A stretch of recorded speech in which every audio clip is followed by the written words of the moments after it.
As you might have noticed, closures do not require us to annotate the types being used. Because closures are typically short and have a narrow context, the compiler is able to reliably infer the types of parameters being used as well as the return type. But we can still annotate the types if we wanted to.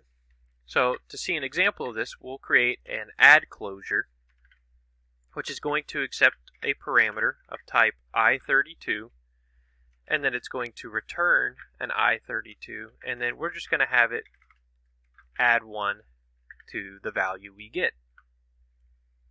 But as we already saw, we also don't have to have annotations. So I'll create the same closure, and I'll just call it add v2 for version 2, and we'll accept in our x argument, and then we'll just add 1 to it. But as you can see, this x is underlined, and it says a type annotation is needed.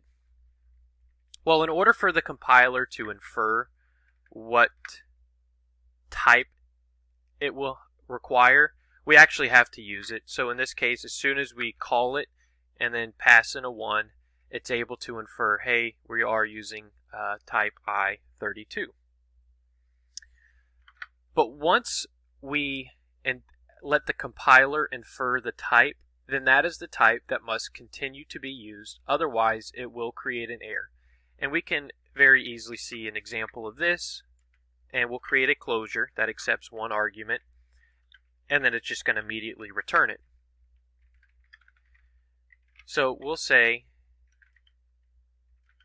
let string equals example, so we're calling our closure, and then we're going to pass in a string called string. And the closure, as you can see, is completely happy with that. But what if we try to pass in a number now to example? Well, we see the 2 is underlined in red because it is expecting a string, which was the first type that was inferred. So we can see that by hovering over it, and it says expected string found an integer. And that's really all there is to it for closure type annotations. So now I want to take a quick minute to discuss closures performance. Rust's closures are designed to be fast. Closures are not allocated on the heap unless you put them in some kind of a container, such as a vector. And since each closure has a known type, whenever Rust compiles the code, it can inline that code for that particular closure. Inlining is a technique where the compiler will add the closure inside the calling function's block.